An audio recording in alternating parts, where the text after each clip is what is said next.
Did you know that St. Luke's University Health Network, based in the Lehigh Valley, Pennsylvania, has been recognized by the U.S. government as the highest performing health system in the United States for quality? You heard right. St. Luke's #1 recognition affirms our status as the top leader among the most respected healthcare providers in the nation, including Houston Methodist and the Mayo Clinic. To state it simply, if you want to receive the best care when you go to a hospital, come to St. Luke's. The Stone Zone, entertaining and informative on the Red Apple Podcast Network. I do think that when the two of us have discussions, you really get to the core of the matter. We're both very, very well versed in the history of this country, in the political situation, both now and in the past, and a good look at the future. So I know I enjoy it. It's always great to speak to someone who has that kind of breadth of knowledge. So I'm excited for it, and I know many of you are his regular listeners, so you don't need me to tell you that. Here's something that you might need me to tell you, although I think you know it already, but maybe you've never had it expressed, articulated in the way that I'm going to do it. You know, it is just so clear to me that the core of our problems here in America, the core of our debate in America, really centers around one issue and one issue alone. And it's thought to be an ancillary issue. It's thought to be a local issue. It's never thought to be an overall national issue, or it certainly hasn't been in many, many years. But I actually think it's at the core of a lot of what people think are international issues, a lot of what people think are economic issues, a lot of what people think are issues of like terrorism and things like that. And the issue is almost everything in this country seems to come back to it right now, and that is law and order. What we're dealing with in this country, let's just take a look at today's stories. Big stories about how there were hearings on Capitol Hill today, a number of local prosecutors grilled by members of Congress because they clearly, especially these George Soros-funded prosecutors, they clearly are not prosecuting criminals with any really great degree of regularity. Of course, people focusing on one aspect of that, which is if you are an illegal alien in this country because of their hatred of Donald Trump and because of their devotion to open borders for a number of other reasons, they're clearly not prosecuting illegal aliens when they commit additional crimes. Which all that does is attract more illegal aliens to that municipality to commit more crimes. You're basically saying, remember when you played tag and there was the base that you could touch that you couldn't get tagged out? All of these sanctuary cities and places like that are a base for criminals. Think about if you're a person living in one of these cities, and suddenly your elected leaders are telling all the worst criminals in America, come one, come all. We'll give you a special pass, and I'll be playing an exchange between one member of Congress and one of these prosecutors in a minute. So that's one aspect of this. There's also a lot of people talking about anti-Semitism in this country, and if you've listened to me on any of these programs or anywhere else or all the places I've written, you know that I don't believe that anti-Semitism has anything to do with Israel, religion, the Jews. Yes, the Jews are the target of anti-Semitism. And by the way, the Jews can't get a break. Even the term anti-Semitism is actually anti-Semitic. It's anti-Jewish. Why do they use the term anti-Semitism? Because they didn't want to say it when anti-Semitic parties and movements reemerged in Europe in the late 18th and early 19th century. They decided to make it an insult to even describe what it was, an insult to Jews. They could have said anti-Judaism, but they didn't want to say that. They wanted to make the point that, oh, you Jews don't belong here in Europe. You belong back in Israel, that Semitic land where Jews and Arabs live. So literally the term anti-Semitism is actually anti-Semitic. But whatever, just for clarity's sake, I use the term just like we should all just for clarity's sake. I don't think people mean for it to be anti-Semitic now, but you get my point. But it's not about any of the things I just said. It's about law and order. You know, not just in the attacking of Jewish people or firebombing them or even vandalism of buildings, but harassment. You know, it's actually against the law in this country to go and shout in someone's face And it's also against the law to disturb the peace. All of these things, all of these laws should have been enforced in Brooklyn the other night when these anti-Israel, anti-Semitic animals marched through a suburban, it's part of the 5 boroughs, but it's a suburban-like neighborhood of Brooklyn. I went to high school there, so don't push back on me in this. I know the neighborhood really well. Don't push me on this. Did you know it's against the law to march in people's faces on residential streets and disturb the peace? If you just enforce the existing laws in this country, and we talk about this all the time with gun control, we don't need special gun laws. We don't need special laws to push back on hate crime laws. We don't need those things. Just enforce the regular law and have the will to do so. Jake, you're a big traditional Jewish guy, you're a big supporter of Israel. Of course, you want hate crime laws. No, I don't. I think hate crime laws make things worse. I want regular law and order enforced. I want residential neighborhoods exempted from loud protests, ever. Oh, what about free speech? No, free speech. There's plenty of places and public spaces for you to have your riot and to have your you can never have a riot, but to have your rally and to have your loud event at prescribed hours and with the proper permits and everything else like that. And it's against the law to stop a student from going across campus to get to his class, whether he's a Jew, Christian, Muslim, or from Jupiter. How about enforcing that law? When UCLA finally brought the cops in to do that, that was the end of their encampment on campus. It just takes the will to enforce existing laws or existing norms. I thought going to university was all about reasoning and learning and discussion. Universities are never the proper place for shouting protests and yelling and screaming. If a university like, for example, Vanderbilt decides that that's never allowed here because we are a university where we exchange ideas peacefully, and you're willing to enforce that rule, your problem will go away.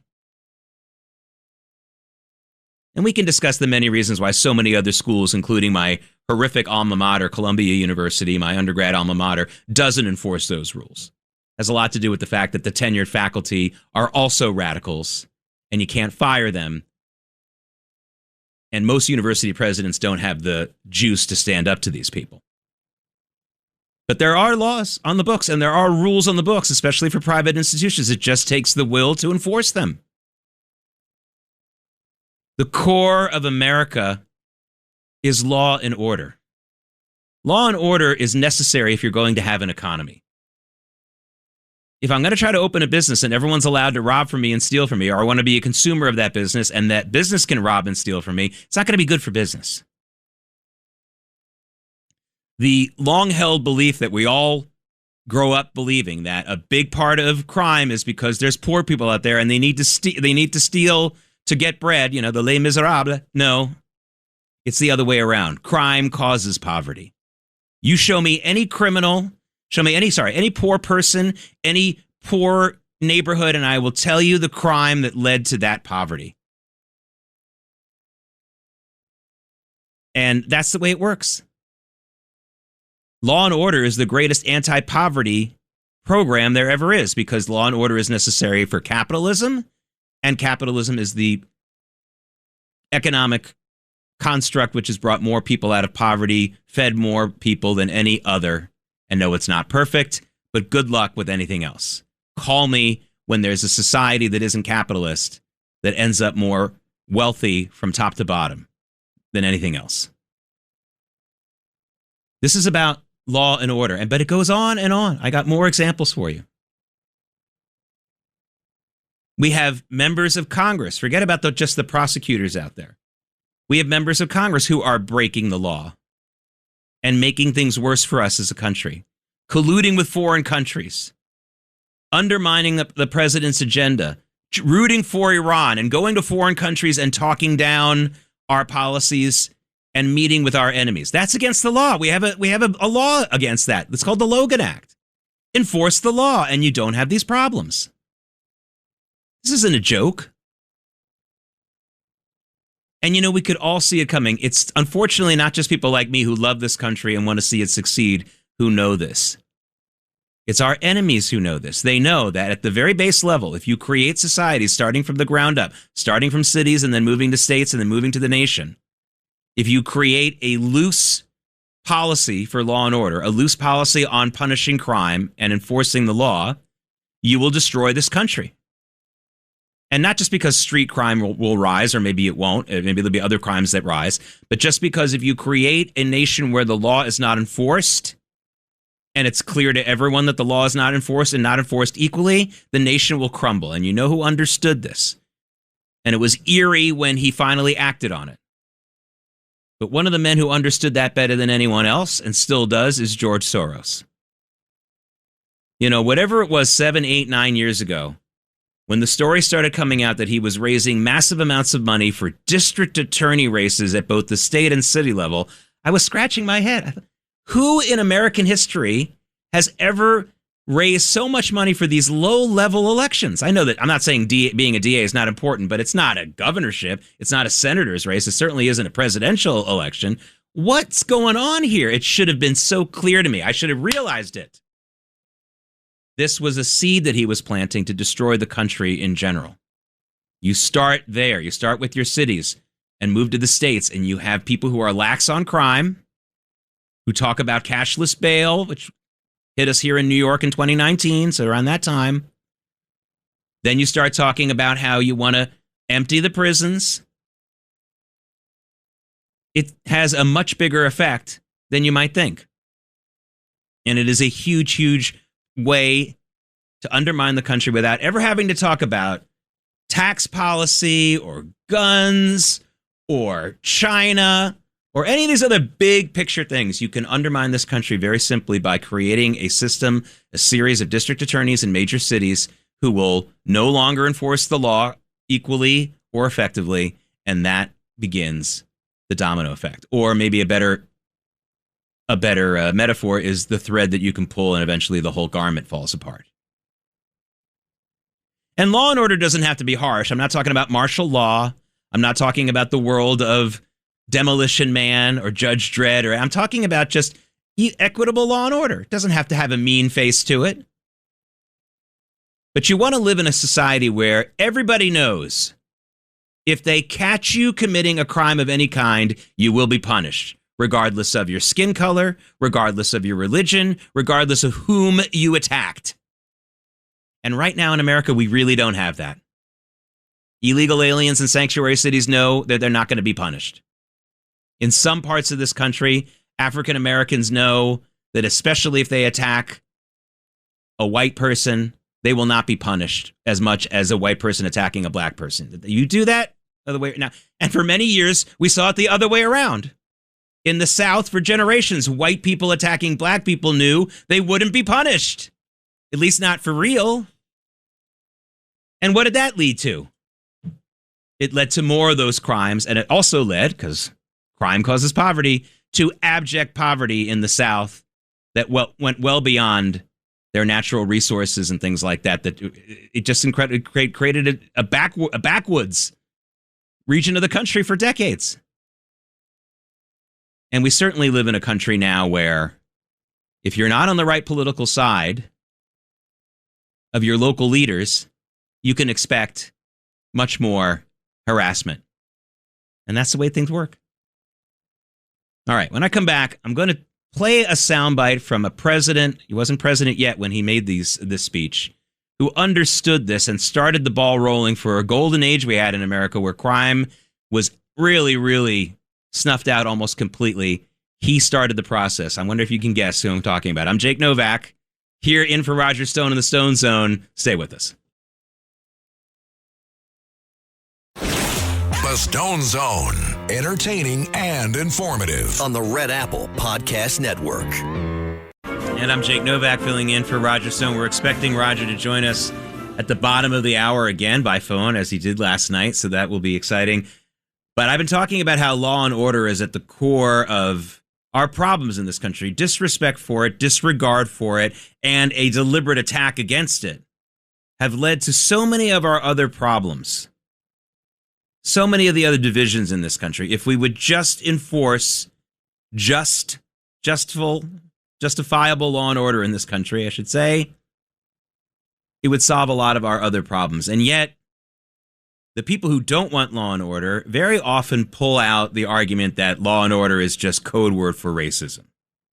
It's a way to lock up all the black people, which is sad because black people are 12 times more likely to be the victims of crime.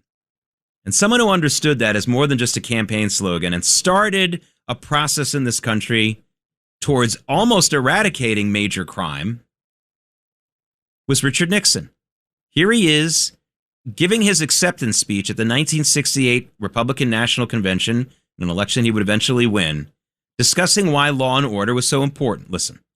An active belligerent against the loan sharks and the numbers racketeers that rob the urban poor in our cities. I pledge to you that the new Attorney General will open a new front against the filth peddlers and the narcotics peddlers who are corrupting the lives of the children of this country.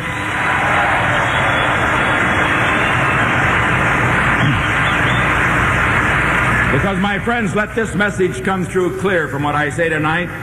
Time is running out for the merchants of crime and corruption in American society. The wave of crime is not going to be the wave of the future in the United States of America. Nixon's law and order focus in 1968, many people believe, was the reason why he was able to win that squeaker of an election. And of course, academia and historians, most of whom lean left, again, as I said before, accused Nixon of using law and order as some kind of code word for racism. That's because they didn't understand Nixon, and they certainly didn't understand the nature of what he was talking about. He talked about how crime hurts mostly, as you heard in that soundbite, hurts mostly the people who live in poverty in this country, and hurts mostly the minorities in this country. If you really want to be racist in this country, defund the police. It took 36 years, but that got the ball rolling. And by mid-1990s, we had a major, major eradication of crime in this country for the most part. Nixon got that ball rolling. Doesn't get enough credit for it. We'll be right back with Roger Stone. The Stone Zone. Entertaining and informative. On the Red Apple Podcast Network. And I'm Jake Novak filling in for Roger Stone this evening, but Roger Stone is on the phone with us right now. And Roger, I don't know if you had a chance to hear the last couple of segments where I just talked about how the core of this country and what makes it successful is when we have effective law and order. And the man you're a great expert on, Richard Nixon, I played his soundbite from the 1968 Republican National Convention where he made law and order a major hallmark of his campaign. It was panned by the academic left and by the left-wing news media as some kind of pandering to racism. But of course, as you know, Roger, the biggest victims of crime in America are black people and other minorities. And he understood that very well. And he also, I think, would have understood what's going on now, Roger, is that our problems in this country, in my opinion, can all be traced back to lax law and order. Today's big news, these hearings on Capitol Hill with these Soros prosecutors letting people out, not prosecuting illegal aliens. You got J.D. Vance in Maine detailing fraud after fraud after fraud, bankrupting this country. We have a congresswoman violating the Logan Act and Jayapal going over to Cuba or working with the Cubans to try to undermine American policy. It goes on and on and on. Law and order isn't racist, Roger, and Richard Nixon understood that, and he got the ball rolling. It took 30 years, but by the mid-90s, the ball he started rolling had really created a great situation in this country with the less crime. Well, Jake, as you know, I'm calling in from Washington, D.C. I'm here to conduct final interviews for my upcoming book on the attempted assassination of President Ronald Reagan. But what's striking is how different the city is today than it was when I lived here. First of all, it's much cleaner, but more importantly, it's much safer. That's because President Donald Trump has empowered the National Guard to clean up Washington, D.C. This is now, we have some of the lowest crime rates in the city's history. Even the mayor of D.C., who, let's face it, is no friend of Donald Trump's, has praised this effort. So what you say is absolutely true. But the most important thing I guess I want to talk about right here on the Stone Zone, I appreciate your sitting in for me, Jake, as I finish this book. is, as I predicted last night, President Donald Trump has had some key agreements, key breakthroughs in his trip to China. The Chinese have now essentially agreed not to send any weapons to Iran and committed to helping us end the conflict, with the president, Xi Jinping, actually reporting to say that he would give Trump whatever he needs to achieve a peaceful solution. Now, China, as you know, is Iran's largest oil customer, purchasing about 90% of its exports, holding significant leverage, which the United States has now seized through the leadership of Donald Trump. So you've got economic and strategic outcomes of the Trump-Xi meetings. First of all, the Chinese have pledged to end the flow of deadly fentanyl precursors into the United States. There's also a new shift in Chinese energy imports towards taking American oil and natural gas, reducing independence on the Strait of Hormuz entirely. Also increased Chinese purchases of agricultural goods, pork, beef, soybeans, and they've agreed to buy 200 Boeing military jets. Beyond that, you have mutual agreement that Iran cannot possess nuclear weapons or militarize the Strait of Hormuz. So Trump has accomplished an enormous amount in this brief trip, which you and I talked about only last night. Yeah. Now, with Ronald Reagan, and when we had successful summits back with when Ronald Reagan was president, of course, he coined that term, trust but verify. What's your feeling about how we go forward, to make sure that China lives up to some of these comments that they've made? My thought is that, well, they'll probably cause problems elsewhere, and that's not the fault of President Trump or other factors. But what's your feeling on the solidness of their promises? I don't doubt President Trump's promises here, whatever he's promised to China. But on their end, what's the leverage? We have oil leverage, right? And we also have we could completely wreck Iran's oil supply, couldn't we? No, that's exactly right. I was just talking to my grandson, who I said, I don't trust the Chinese, who often do one thing and say something else. But at the same time, between cutting off their oil from Venezuela, where they were getting 90% of that output, and cutting off their oil now from Iran, they have no access to cheap oil. This very significantly reduces the threat. And Trump brought, as you know, a plane load of leading business men and women from this country, and they've agreed to open their markets to us. So we will be able to tell pretty easily whether they're living up to it. The one place I trust them the least, and where I think they are doing the most damage to the country, is in the drug trade. They cannot pretend that they are not the major importer of fentanyl and fentanyl precursors that go to Mexico and, let's face it, cross our southern border. Roger Stone, and I think let's continue to talk about this fentanyl thing and the drug trade in China, because I think that there's a lot of Americans who still think about Miami Vice times with the drug, big drug kingpins, big money, financial reasons, things like that. But this is when it comes to China and what they're exporting in this country, they're not looking for customers. They're looking for casualties. I mean, that's really what it is, isn't it? No, they've done enormous damage to the United States. And the one place we don't seem to have any agreement is on Taiwan. They continue to say that it's not negotiable. On the other hand, I don't think they have the military strength today to move on Taiwan, but they also recognize that in Donald Trump, they don't have a patsy like Joe Biden. If the Chinese had moved on Taiwan while Joe Biden was president, he would have sent a strong letter of objection. Donald Trump would send ICBM missiles, and they know it, which is why they will not move on our ally Taiwan, and why I think they really need to think twice about the drug trade, because Trump will crack down on them if they don't keep their word in these bilateral agreements. Roger, how much confidence do you have in some of these American tech companies, whether it's NVIDIA or in some cases an Apple and some of these other chip companies, to keep the kinds of technology that has been developed here and is very sensitive and has national security implications? My thought is, we got to let business continue to flow. We want business to succeed here in America, and China's an important customer. But I'm feeling like an owner of a big retail store where, they always factor in, 3% or something, 4% for theft, for shoplifting, something like that. Maybe it's a larger number. I wonder if that's what's going on here. I expect there to be some theft of our technology. I hope we can keep a cap on it, but I don't think that we're gonna come out of this unscathed. I don't. Look, I don't trust these companies at all.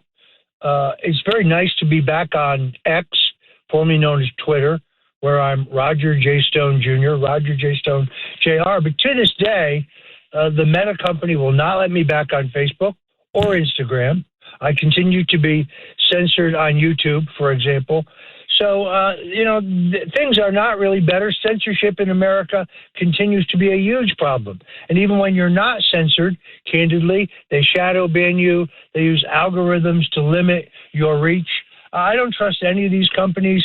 When I see Tim Cook and these other guys at the White House kissing Trump's derriere, I don't trust those guys at all. I know Google is manipulating both in their searches and in Gmail political messaging. I'll give you an example. If you're a Democrat, you will get 8 emails on Google, on Gmail, reminding you to vote. If you're a Republican, you won't get a single one. Or if you're unregistered, they will read your searches, see whether you lean left or whether what you lean right. If you lean left, you'll get multiple reminders to register to vote. That's just one example of the way these big tech companies play games. Meanwhile, they're donating to the building of the White House ballroom, and while we appreciate their check, I trust them not at all. How did we get to this place with these large tech companies? One of the things I think Americans are really naive about is they think, it's now because of the technology that, we're losing our privacy, or these these people in the bureaucracy and things like that are spying on us. They never really wanted to before. I think it's the other way around, Roger. I think that the powers that be in the world since the time of the cavemen wanted to control the public, but they never had the tools with which to do it. But with everyone in the world walking around with a smartphone that can listen to us and monitor us, let alone record what we type into it, suddenly the Chinese model of full surveillance, full censorship, full repression is possible, even in the so-called free world. And I think that that's really incredibly enticing for statists, communists, leftists of all kinds. How do we push back on that without just throwing all of our phones away? Well, first of all, I think you have to look at the plus and the minus. Without the internet and without social media, Donald Trump could never have been elected president. The rise of social media and the rise of the internet broke the monopoly of big media: ABC, NBC, CBS, CNN, MSNBC. And Jake, as I often say, I don't get my news from CNN for the same reason I don't drink out of the toilet. So these companies didn't realize that when they essentially leveled the playing field and provided a platform for Donald Trump to counterpunch against the caricature of him that they tried to paint in the 2016 election, now they're trying to shove the toothpaste back in the tube, but I don't think it will work. On the other hand, I just operate, having been through a bad experience, shall we say, I operate in the assumption that all my emails, all my text messages, all my phone calls are being monitored by someone. Before the 2024 election, the FBI contacted my personal attorney to tell me that my cell phone and my email had been compromised. And when my lawyer said compromised by whom, they said, well, by the Iranians. Now, I'm not sure I believe that. I think that my email, my text messages, my phone calls may have been compromised, but how do I know it's not the FBI themselves? Remember, Joe Biden was president at the time. So you point out a very real danger. I think you have to operate on the assumption that anything you say, anything you write could appear tomorrow morning on the front page of the New York Times. So govern yourself accordingly. Your scenario that you're talking about, although this isn't what happened to you, but it very much reminds me of 2018 and that whole Jeff Bezos incident, if you remember. The nude pictures of him, which as anyone could tell you, including the brother of Lorena Sanchez, who is now married to Jeff Bezos, was something that Lorena herself put out there. She was trying to get Jeff's marriage ended, and I guess he was on the fence. But Bezos had the gall, and he got Gavin de Becker, a security expert, or at least a theoretical security expert, to go to the UN of all places, not to mention other places, and claim that he was hacked by the Saudis. And by the way, every phone hacker I knew who I interviewed about that story told me this is not the way you hack a phone. The point being that you can't expect privacy, whether it's tech or not, in the case, or someone who wants to, someone close to you who might want to compromise you. But the fact is, it does make everything more heightened. Before the age of smartphones, this would have been some pictures sent maybe in the mail or something like that, and it would have been much less of a situation. Everything's on steroids, and I got to say, it certainly gives power to these social media companies. Roger, can you stay with us for a few minutes after this break to talk about? I want to talk about Nixon with you one more time, because I like talking about him with you. Absolutely, I'll be right here. All right, fantastic. We're going to take a break. I'll be back with Roger Stone. I'm Jake Novak. This is the Stone Zone. The Stone Zone, entertaining and informative on the Red Apple Podcast Network. I'm Jake Novak, and I have Roger Stone on the phone for a few more minutes before the end of the hour. And Roger, I played a soundbite of then candidate Richard Nixon running for president in 1968 at the Republican National Convention, his acceptance speech, where I think he surprised a lot of people by making law and order the cornerstone of his message that evening, and he carried it through the campaign, and it was very successful. But you are probably the best person to talk about this with. It wasn't a harsh law and order that Nixon imposed once he was elected. He was not looking to bring martial law into this country. For one thing, he knew that the drug problem in this country couldn't just be solved by throwing everyone in jail. He started that process of creating clinics for people to get off of heroin, for example, and that was very successful. He also went to some of these protests, some of them illegal, and spoke very famously. I think it was either the Lincoln or the Jefferson Memorial in the middle of the night, spoke to some of the anti-Vietnam War protesters. I mean, it doesn't have to be harsh. Law and order is not about being harsh and hitting people over the head. It's about protecting the greater public. I think Nixon understood that, and he wasn't given his due for that. Well, I think you had a unique circumstance in which Richard Nixon, who had lost the 1960 election by a whisker, I've written 2 books on it, I believe was stolen from him, then tried to run for governor of California, was defeated. But then you had a unique circumstance in which the assassination of John F. Kennedy, the assassination of Robert Kennedy, the assassination of Dr. Martin Luther King, the Vietnam War, which was really dividing America, and the fact that our cities had become unsafe and many of them were burning, really parted the seas in a way in which Richard Nixon made what was, until Donald Trump, the greatest single comeback in American history. Now, it is true that I have a tattoo of Richard Nixon, a portrait of him, on my back, about the size of a grapefruit, between my shoulder blades. And in a way, Jake, it's not a political statement.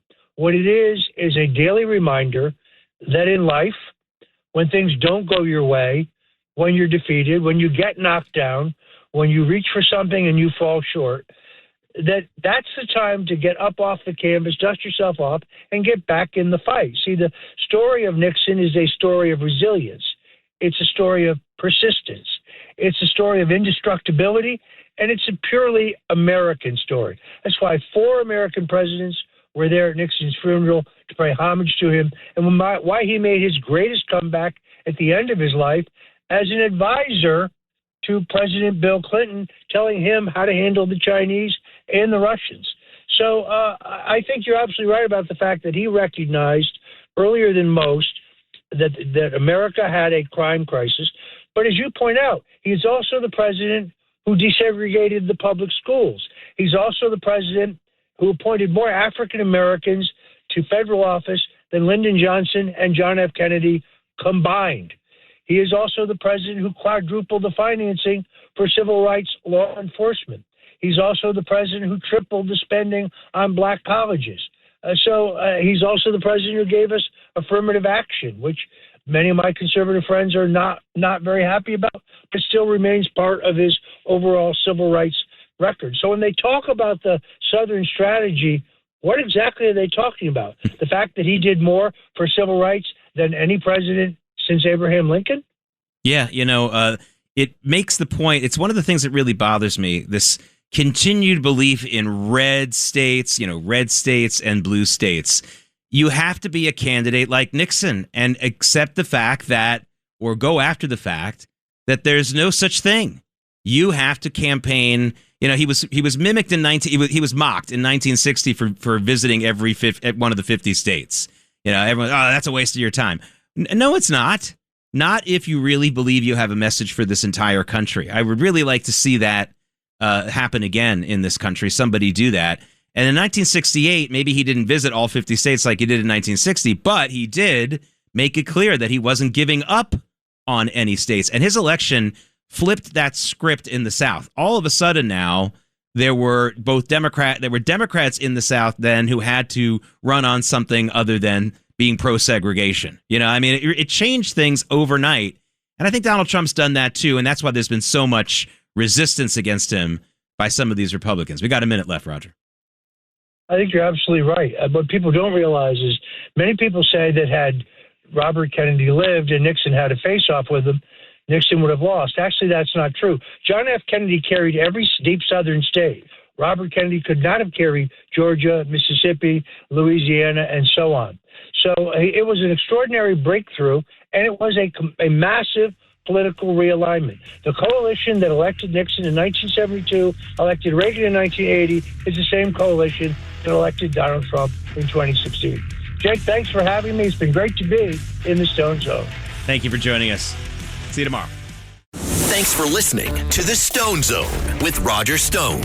You can hear The Stone Zone with Roger Stone weeknights at 8 on 77 WABC. If you like the podcast, share it with your friends and listen anytime at WABCRadio.com and download the WABC Radio app. Hit that subscribe button on all major podcast platforms. Plus, follow WABC on social on Instagram, TikTok, Facebook, and X. See you next time for a new episode, so you never have to wonder. What the heck is going on here?